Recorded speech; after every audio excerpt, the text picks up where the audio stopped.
हाँ जी भैया हाँ कर भैया दो। कर। देखो रिकॉर्डिंग कर दी मैंने, जो लेट थोड़ा सा स्टार्ट होगा तो लेट देख लेंगे, कोई दिक्कत नहीं।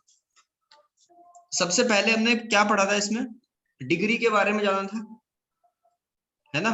हाँ जी भैया। डिग्री हाँ क्या जी होती है, हाईएस्ट पावर ऑफ वेरिएबल, और कौन कौन से पोलिनोमियल होते हैं जिनकी पावर होल नंबर हो, ये सीख लिया था। जी भैया। कोफिशिएंट, जैसे यहाँ पे एक्स स्क्वायर है, इसका कोफिशिएंट क्या है π/2। बस कोफिशिएंट का मतलब उसको छोड़ के जो भी कुछ बचा हुआ है, भैया जैसे जो उसके साथ मल्टीप्लाई में है। जो भी मल्टीप्लाई में है। जैसे अगर x का कोफिशिएंट यहाँ पूछा जाए तो √2 होगा। हाँ जी भैया।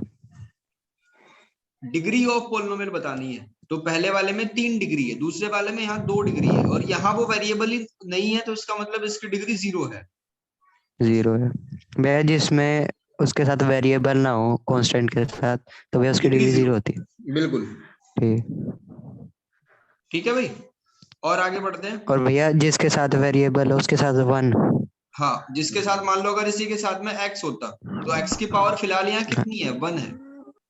1 ठीक है भैया। अगर 2 डिग्री होगी तो क्वाड्रेटिक बोला जाएगा, 3 डिग्री होगी तो क्यूबिक, और 1 डिग्री होगी तो लीनियर। ठीक है। हाँ जी भैया। आयुषी, आयुषी नाम से किसने ज्वाइन करा, अच्छा ठीक। भूल गया भैया। आगे बढ़ते हैं।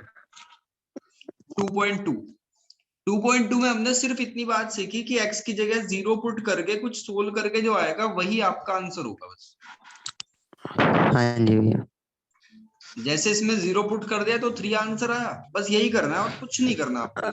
0 फिर -1 फिर 2 ऐसे और करके। लास्ट वाले में जीरोज फाइंड करना था। जीरोज के लिए क्या करते हैं, भैया इक्वल टू के लिए 0 रख देते हैं भैया, इक्वल में। बिल्कुल इक्वल्स टू में 0 रख देते हैं। x की वैल्यू कितनी आएगी, हाँ -5/2। ठीक 2। है।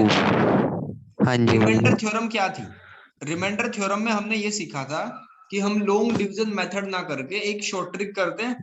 x+1 जैसे भैया यहाँ पे उसमें डिवाइजर है, हाँ भैया। तो x+1 को 0 से कंपेयर करो, x की वैल्यू आ जाएगी -1। वो -1 हम इस पोलिनोमियल में पुट करके सोल्व करके जो भी आएगा वो आपका रिमाइंडर होगा। मैं एक हाँ क्वेश्चन भैया करके अगर दिखा देता माइन हूँ। ठीक है भैया। जैसे फर्स्ट क्वेश्चन है, अगर आप डिवाइड करोगे तो कैसे करोगे, x+1 = 0, x की वैल्यू आई -1। अब -1 को फिर इस -1 पुट कर पोलिनोमियल देंगे। में पुट कर दो। ठीक है। तो जी -1 की भैया। पावर 3 +3 इंटू -1 की पावर 2 +3 इंटू -1 +1 ऐसे करके। तो -1 की पावर 3 का मतलब क्या है, -1। ठीक है। और -1 की पावर 2 का मतलब क्या है, +1। और ये हो जाएगा -3 + 1। तो ध्यान से देखो यहाँ, -1 +3 -3 +1, -3 से +3 कैंसिल, -1 से +1 कैंसिल, आंसर आ गया 0। तो ऐसे करके आप रिमाइंडर प्राप्त करोगे। ठीक है भाई। हाँ जी भैया। अगर रिमाइंडर हाँ जी 0 आ भैया। जाता है तो आप ये कह दोगे कि x+1 is a factor of this polynomial, यानी कि यही फैक्टर थ्योरम है। हाँ भैया फिर बाकी के फैक्टर्स निकालने के लिए लॉन्ग डिवीजन मेथड भी करते हैं, अगर बिल्कुल, 3 फैक्टर निकालने थ्योरम होते में हैं। कुछ अलग बात नहीं है, बस यही काम करना है। देखो ये वाला क्वेश्चन जरूर आएगा, एक k की वैल्यू निकालने वाला। इसमें कहा कि हाँ फाइंड द भैया। वैल्यू ऑफ k अगर x-1 एक फैक्टर है इस वाले पोलिनोमियल का। तो आप क्या करोगे, x-1 को 0 से कंपेयर करो, x की वैल्यू कितनी आई, 1। अब ये 1 इस पोलिनोमियल में पुट कर दो x के भैया प्लेस। अगर हमारा क्वाड्रेटिक है पॉलिनोमियल, हाँ जी, तो भैया 2 फैक्टर चाहिए होते हैं ना उसमें फिर। बिल्कुल। अगर आपको फैक्टर फाइंड करने होंगे तब करोगे वो काम। अच्छा भैया ठीक वो आगे है। आएगा, अभी बताऊंगा। हमने क्या करा, इसमें x की जगह 1 पुट कर दिया, क्योंकि x-1 उसका फैक्टर दे रखा था पहले ही, और इक्वल्स टू 0 मैंने इसलिए लिखा क्योंकि जब फैक्टर होता है तो रिमाइंडर कुछ नहीं बचता, तो सोल्व करके पहले ही 0 है, ये कंफर्म है। हाँ जी भैया। तो ये आ जाएगा 4 + 3 -4 + k = 0। -4 से +4 कैंसिल, k की वैल्यू कितनी आई, -3। -3। ये जरूर आएगा एग्जाम में। भैया आपने टेस्ट में भी दिया था ये क्वेश्चन, और मैंने ध्रुव बिल्कुल, के क्वेश्चन पेपर में भी देखा था, उसमें भी था भैया ये। ये जरूर आएगा बिल्कुल। ध्रुव आवाज आ रही है हाँ भाई? जी भैया, वो मैसेज कर रहा है कि उसको किसी की आवाज नहीं आ रही। भैया अब आ रही है। आ रही है। हाँ जी भैया, बे नमस्ते। नमस्ते भाई। देखो, एक फैक्टर ये कर लेते हैं जो आपका 2.4 का क्वेश्चन नंबर 4 और 5 है, जिसपे कई दिन हमने मैथ ठीक है करी थी, भैया। है ना। उसको एक बार फटाफट से रिवाइज हाँ कर भैया। लेते हैं। भैया 5th पे करी थी, 4th तो मिडिल स्प्लिटिंग टर्म है। वो उसी में आ जाएगा, 4th 5th में आ जाएगा। ठीक है भैया। हाँ भैया। देखो, सबसे पहले क्या करते हैं, आप जो भी पोलिनोमियल दिया हुआ है, जैसे आपका लास्ट वाला है 2y³ plus y² minus 2y minus 1, y की जगह पे आप हाँ 1 जी पुट भैया। करके देखो क्या ये सेटिस्फाई हो रहा है। भैया अगर चेक करना कि 0 आ रहा है, अगर 0 आ हाँ रहा होगा तो ये इसका फैक्टर है। बिल्कुल, चेक करके बताओ क्या ठीक है y=1 पे सेटिस्फाई हो रहा है। भैया, अभी करते हैं। करो।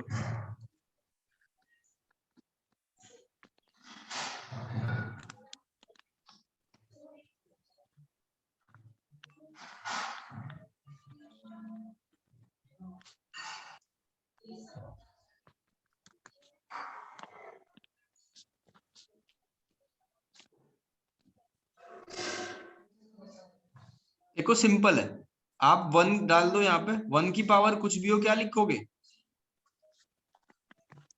भैया आ गया 0, ये इसका 0 आ गया फैक्टर ना। है। ये 2 हाँ प्लस जी 1 माइनस 2 माइनस 1, 2 से 2 कैंसिल, 1 से 1 कैंसिल, 0। तो इसका मतलब y हाँ इक्वल्स जी। टू 1 पे तो बात जम रही है, तो y माइनस 1 इक्वल्स टू 0 कर देंगे। ठीक है, तो इसका मतलब y माइनस 1 उसका एक फैक्टर है। फैक्टर है। तो y माइनस 1 से अब क्या करना है, तैयार हो जाओ लॉन्ग डिवीजन मेथड के लिए। हाँ जी भैया। भैया हम करके देखे पहले। तैयार हो? हाँ जी, इसको आप लोग करके देखो फटाफट। भैया कौन से वाला? ये देखो मैंने क्या करा, आपको इसके क्या करने थे, फैक्टर करने थे, 3 फैक्टर निकालने थे। एक फैक्टर तो मैंने निकाल दिया, है ना। y माइनस 1 एक फैक्टर है, तो बाकी के जो 2 फैक्टर हैं उनको फाइंड करने के लिए क्या करेंगे, y माइनस 1 से उस पूरे पोलिनोमियल को डिवाइड करेंगे, और जो यहाँ पे आपका कोशेंट आएगा वो एक क्वाड्रेटिक इक्वेशन होगी, उसको फिर स्प्लिट करेंगे। तो आप बस इसको ठंडे दिमाग से लॉन्ग डिवीजन मेथड से एक बार डिवाइड करके देखो, जो आपने पढ़ा था, देखो आपको कितना याद रह रहा है।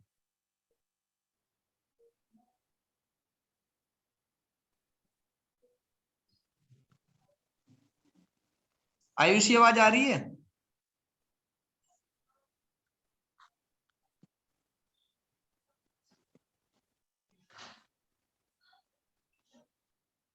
आयुषी आवाज आ रही है भाई?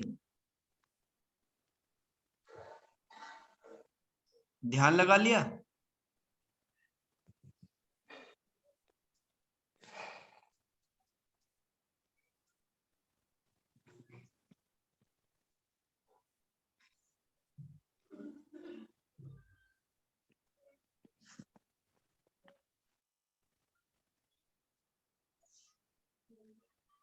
देखो भाई, सबसे पहले क्या करोगे, y को 2y³ बनाने के लिए 2y² लाना पड़ेगा आपको। भैया 2y² से करते हैं मल्टीप्लाई, 2y फिर क्यूब लाएंगे। -1 की मजबूरी है उसमें मल्टीप्लाई होना, तो आ जाएगा -2y², है हाँ ना। जी भैया, यही कर रहे साइन माइनस कर दिया, इसका प्लस कर दिया, मतलब नीचे वालों के हैं। साइन उल्टे इसका करने। प्लस। हाँ जी अब क्या भैया। हो गया, y² तो पॉजिटिव है और 2y² भी पॉजिटिव है, तो ये हो जाएगा 3y² माइनस 2y ऐड हो जाएंगे। माइनस 1, ऐड हो 1। गया। हाँ जी। अब फिर से y को देखो, y को 3y² बनाना है, तो 3y से मल्टीप्लाई करेंगे, तो ये हो जाएगा 3y², -1 की 3y में होगी तो -3y बन जाएगा। ठीक है भाई बच्चों। हाँ जी भैया। अब इसके बाद क्या होगा, साइन उल्टे करेंगे,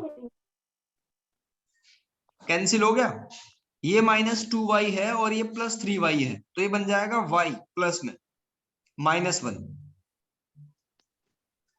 ठीक, ये कैसे करा इसको ध्यान से समझना, -2 + 3 + 1 होता है, इसलिए +1 y लिखा गया है यहाँ। ठीक है भाई। ठीक है भैया। अब एक चीज मैंने आपको बताई थी कि तब तक सोल्व करते हैं हम जब तक रिमाइंडर की डिग्री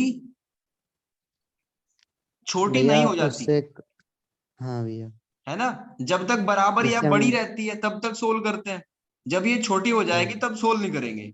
तो फिलहाल डिग्री 1 है यहाँ, और यहाँ भी डिग्री 1 है, तो इसको सोल्व करेंगे। ठीक है, y की 1 में मल्टीप्लाई होके क्या बनेगा, y माइनस 1 की 1 में मल्टीप्लाई होके क्या बनेगा, -1। ये साइन उल्टे कर दिए, कैंसिल होके क्या बना। अब ये एक क्वाड्रेटिक इक्वेशन बनी, इसको तोड़ना है 2 फैक्टर में। कर दोगे आप लोग इसे? हाँ जी भैया कर देंगे। करो फटाफट। 3y को क्या तोड़ देंगे, 2y और y में। तो पहले 2 फैक्टर और ये बाद वाले, फर्स्ट वाले पेयर में से हमने 2y कॉमन लिया तो ये बचेगा y प्लस 1। सेकेंड वाले पेयर में से 1 कॉमन लिया, ये बचेगा y प्लस 1। अब पूरे में से आपको दिखाई दे रहा होगा इजीली y प्लस 1 कॉमन हाँ है। भैया, और भैया 2y+1। बस हो गया काम। एक तो y माइनस 1 फैक्टर था, एक y प्लस 1 हाँ और जी, एक 2y प्लस 1। ठीक है ठीक है भाई, भैया। इसके आगे बढ़ो। सारी आइडेंटिटी मैंने आपको लिखा रखी है कई बार, वो 10 आइडेंटिटी आपको याद करनी है, ठीक है भैया। बिना उसके क्वेश्चन होगा ही नहीं। ये सारे उसके क्वेश्चन है जो आइडेंटिटी बेस्ड है। अब मैं आपको दूसरा कोई चैप्टर बता देता हूँ, चैप्टर नंबर 10th।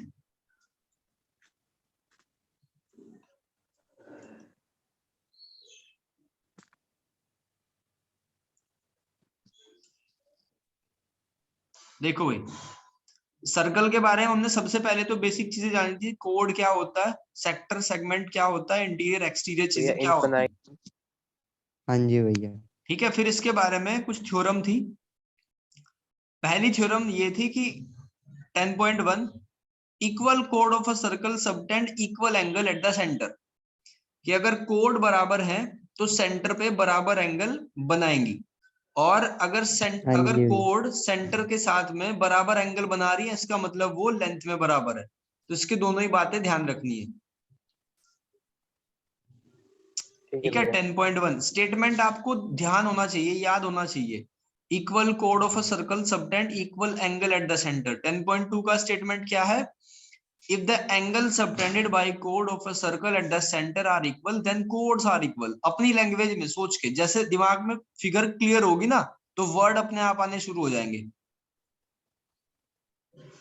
जी भैया। और एक चीज, कॉन्ग्रुएंट सर्कल क्या होते हैं, जिनकी रेडियस बराबर हो। ठीक है। 10.3 थ्योरम क्या पढ़ी थी हमने, perpendicular from the centre of a circle to a code bisect the code, और ये सबसे मोस्ट इंपोर्टेंट थ्योरम है।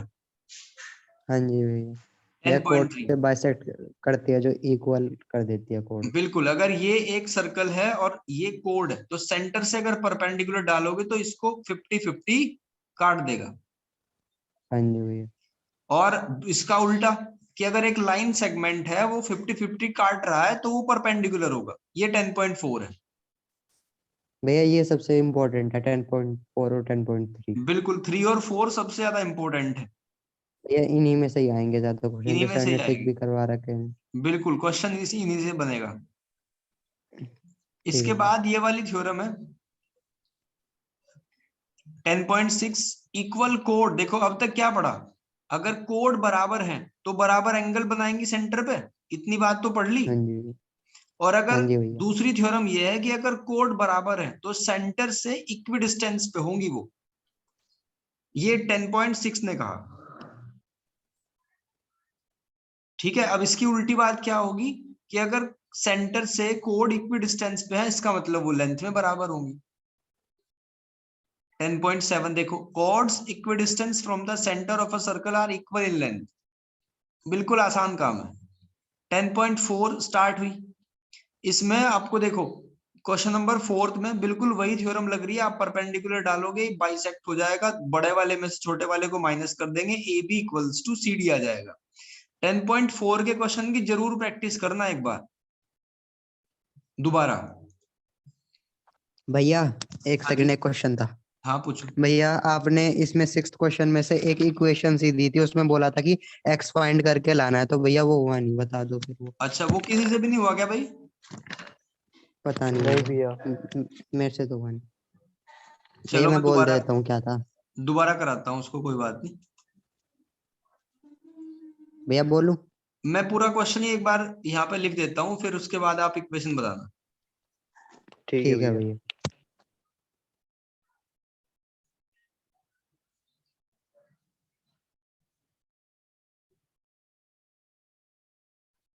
भाई बस लेट के मत पढ़ना, नहीं तो कुछ भी समझ नहीं आएगा। मैं आपकी वीडियोज ऑन नहीं करा रहा हूँ, लेकिन इतनी रिक्वेस्ट है कि आप बैठ के पढ़ना बस। भैया भैया आपको बैठ कैसे के ही पता कर चला? रहे बिल्कुल, भैया मैं लेट के पढ़ रखा था, आपको कैसे पता चला? ये पता चल गया ना, अपने बछड़ों के दांत तो पता चल ही जाएंगे भाई।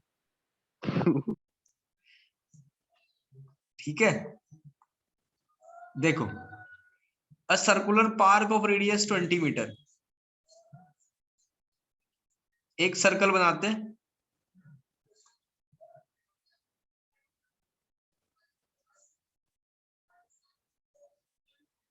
तीन मित्र है, अंकुर, सैयद और डेविड। वो इक्वी डिस्टेंस पे हैं, तो ये अंकुर मान लिया एस, और ये डेविड यहां से डी, तो ये इक्वी डिस्टेंस पे है।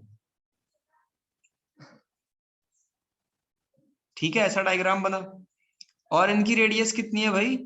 20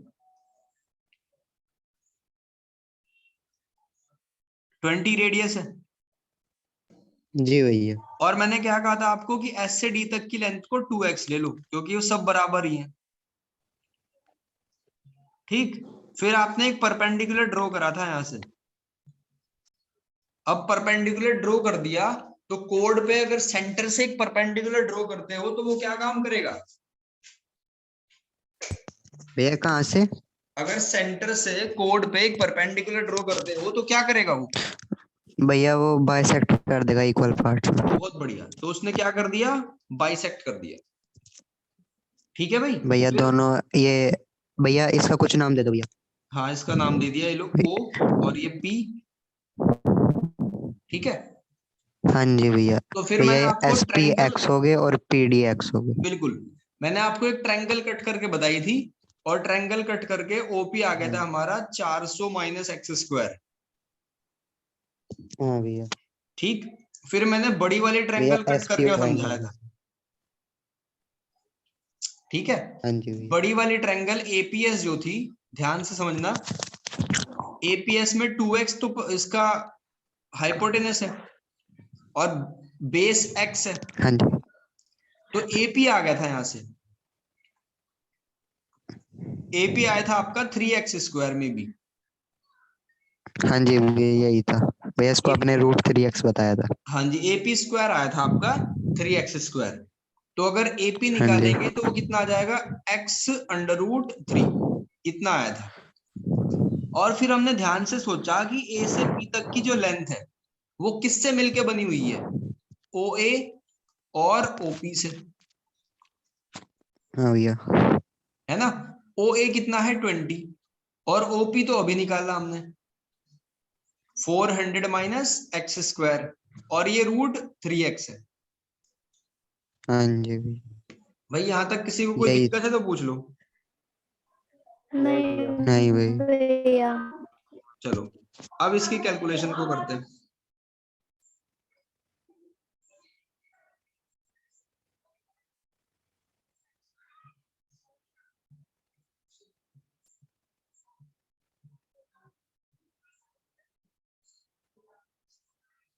अच्छा, इस ये जो 20 लिखा हुआ है ना, 20 को हम दूसरी साइड में शिफ्ट कर रहे हैं।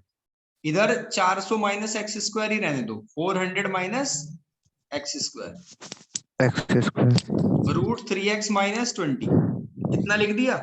अब क्या करेंगे? ठीक है बोथ साइड भैया। स्क्वायरिंग करेंगे, क्योंकि रूट खत्म करना है। तो बोथ साइड स्क्वायरिंग कर दिया, स्क्वायर से रूट कैंसिल, ये आ गया 400, यानी 400 माइनस एक्स स्क्वायर, और यहाँ a माइनस बी का होल स्क्वायर अप्लाई कर दो, तो ये हो जाएगा रूट 3x का होल स्क्वायर प्लस 20 का स्क्वायर कितना होगा? 400 माइनस 2 इंटू ए इंटू बी। यहां तक देखो, इस लाइन में कोई दिक्कत है क्या? नहीं भैया। अंश, ध्रुव, आयुषी, नहीं भैया। देखो 400 से 400 उड़ा दिया हमने, ठीक है भाई। ये ठीक है माइनस भैया। एक्स स्क्वायर है लेफ्ट साइड में, और राइट साइड में क्या बन जाएगा 3x² माइनस 2 की 20 में मल्टीप्लाई होके बनेगा 40√3x। यहां तक देखो बात समझ आ गई क्या? जी भैया। बस हो गया काम फिर। -x² को इधर ले आओ और ये माइनस वाली चीज को इधर ले आओ, तो यानी क्या बन जाएगा 40√3x, और 3x² में ये x² आके ऐड हो जाएगा, तो ये बन जाएगा 4x²। और ये क्या था 40√3x। यहां तक देख लो एक बार तसल्ली से।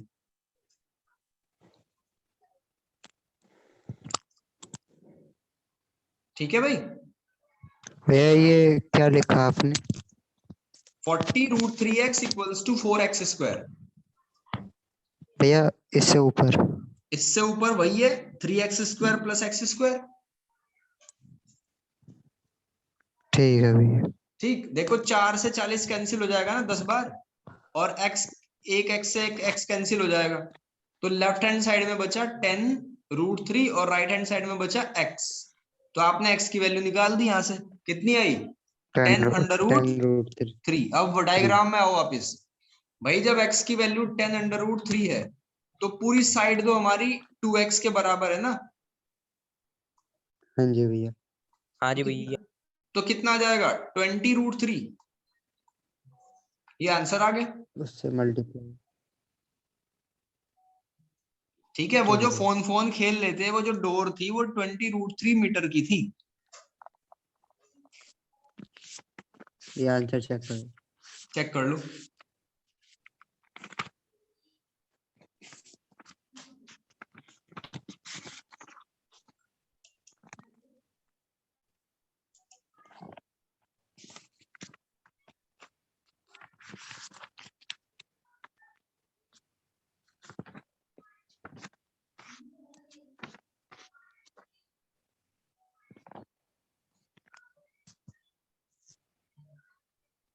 भैया पीछे गिवन नहीं है। कोई बात नहीं, यही आंसर है। ठीक है, ठीक है भैया। आगे बढ़ो। अब क्या भैया सीखा पीछे हमने? लिखा है। हाँ जी, भैया पीछे पीछे यहाँ पे लिखा है use the properties of an equilateral triangle and also Pythagoras theorem.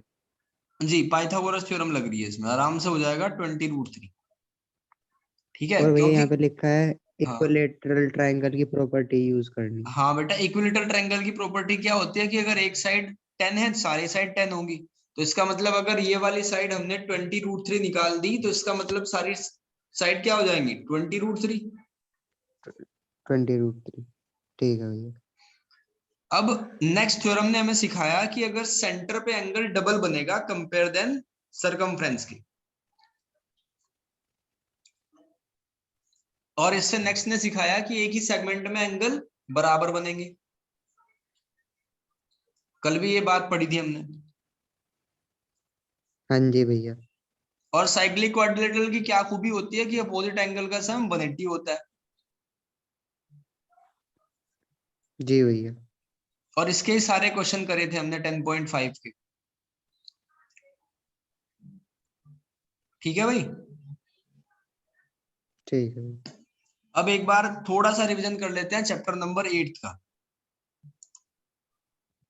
हाँ भैया उसका भी जरूरी है। देखो एक तो थ्योरम इसकी, जो 8 की भैया 8 वो थ्योरम है। साइक्लिक क्वेश्चंस थे जो उसके सर्कल के, भैया वो कैंसिल हो चुके हैं। साइक्लिक नहीं, साइक्लिक वाले तो है। कौन साइक्लिक वाला जो है ठीक। वो थ्योरम डिलीट है। साइक्लिक क्वाड्रिलेटरल ठीक। है। अच्छा ठीक है भैया, कौन साइक्लिक वाला कैंसिल। जी, एंगल सम प्रॉपर्टी आपको अच्छे से आती है प्रूफ करनी। ठीक है, हाँ भैया। 360 होता है। टाइप ऑफ क्वाड्रिलेटरल, ठीक है। सबसे पहले पैरेललोग्राम में कौन कौन से आते हैं? रेक्टेंगल, रोम्बस, स्क्वायर, ये आते हैं रेक्टेंगल में। काइट और ठीक है। ट्रेपेजियम ये अलग चीज है। ये भैया चैप्टर का पार्ट। बिल्कुल। इसमें मेनली इस चैप्टर में हम पैरेललोग्राम की हर एक प्रॉपर्टी को प्रूफ करते हैं, और उसमें आपकी हेल्प करेगा कॉन्ग्रुएंट। ठीक है, आपकी कॉपी पे ठीक है। पहले से ही लिखी हुई है सारी की सारी 8 की 8 थ्योरम। हाँ भैया, तो आपको आज अच्छे से मैंने इनको इन्हें रिवाइज प्रैक्टिस करना है किया। एक बार। ठीक है भाई, ठीक है भैया। देखो फिलहाल की भैया अब तो कंडीशन ये रिवाइज ही है, करना है, प्रैक्टिस तो। फिलहाल की कंडीशन ये है कि हम 8.2 को नहीं कर सकते, 8.1 एक्सरसाइज को पूरा नहीं कर सकते। ठीक है, 10 चैप्टर को हमने पूरा कर लिया और 8 से लेके 8 तक की थ्योरम कर ली। तो जितना कर लो उसको ऐसा हाँ कर लो जी। बिल्कुल फिट। और इन एग्जाम की ज्यादा टेंशन लेनी नहीं, फाइनल एग्जाम की टेंशन लेनी है बस। टर्म 2 तक, जब आपका टर्म 2 का एग्जाम होगा तब तक हम सारा सिलेबस दोबारा से रिपीट कर चुके होंगे, प्लस एक्स्ट्रा मटेरियल के साथ में। ठीक है भैया। ठीक है। ठीक है, उसकी टेंशन नहीं लेनी। अभी तो ये स्कूल वालों ने बीच में 2-2 3-3 चैप्टर का पता नहीं कहाँ कहाँ से उठा के दे रखा है, तो उसकी कोई दिक्कत नहीं। आप सीखते रहो, बस जितना सीखो वो बढ़िया सीखो। ठीक है भैया, भैया जो पढ़ा है बस वही रिपीट करना है ना कि? बिल्कुल, उतना ही रिपीट करो। एग्जाम के टाइम कोई नई खोज मत करा करो। ठीक है, जितना आपने पढ़ लिया बस उसी को रिपीट कर लो। ठीक है भैया। चलो भैया, आज के लिए इतना ही। All the best. Thank you.